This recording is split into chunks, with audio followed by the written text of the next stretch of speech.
บายดีพ่อแม่พี่น้องสุกคนเนาะมาปลาทองกับมายำโตกเนาะนี่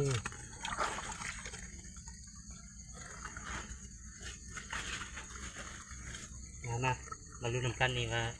ถือบ่อเนาะ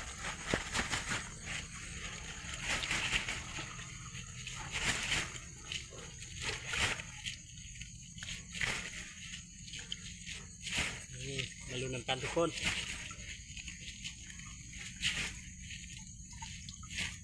อยู่นาคือเก่าเนาะนี่ได้กบพี่น้องได้กบตัวหนึ่ง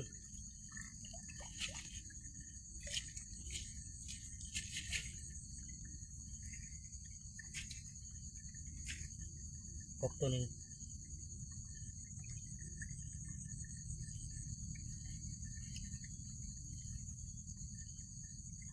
่งเนาะเลยครับ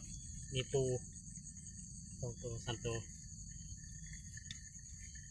บ่ทึกเลยเพราะว่านำบ่ไหลเนาะฝนบ่ตกคันฝนตกมันก็สิทึกแน่เนาะนี่ฝนบ่ตกมันก็บ่ค่อยทึกปานใด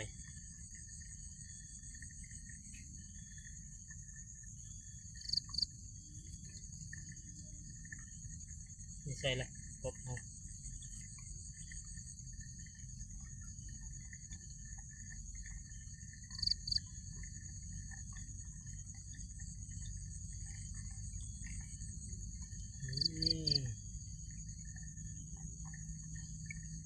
ใส่แล้วนี่ตัวหนึ่งเนาะ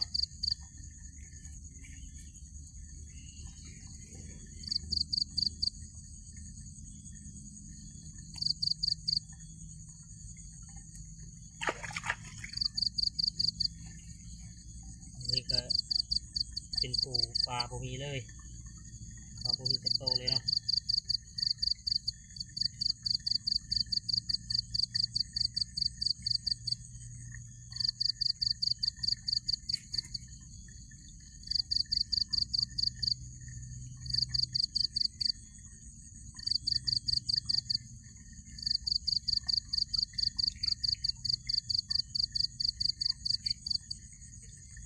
มีแต่ปูพี่น้องเลยมี4 โตเนาะมีแต่ปูนี่ปูเนาะมียังมากมายนี่อยู่นาเนาะเขานางาม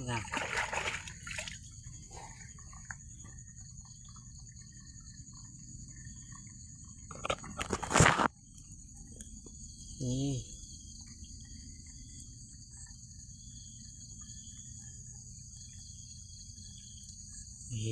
เข้านาเนาะเข้านาพี่น้องเอ้ย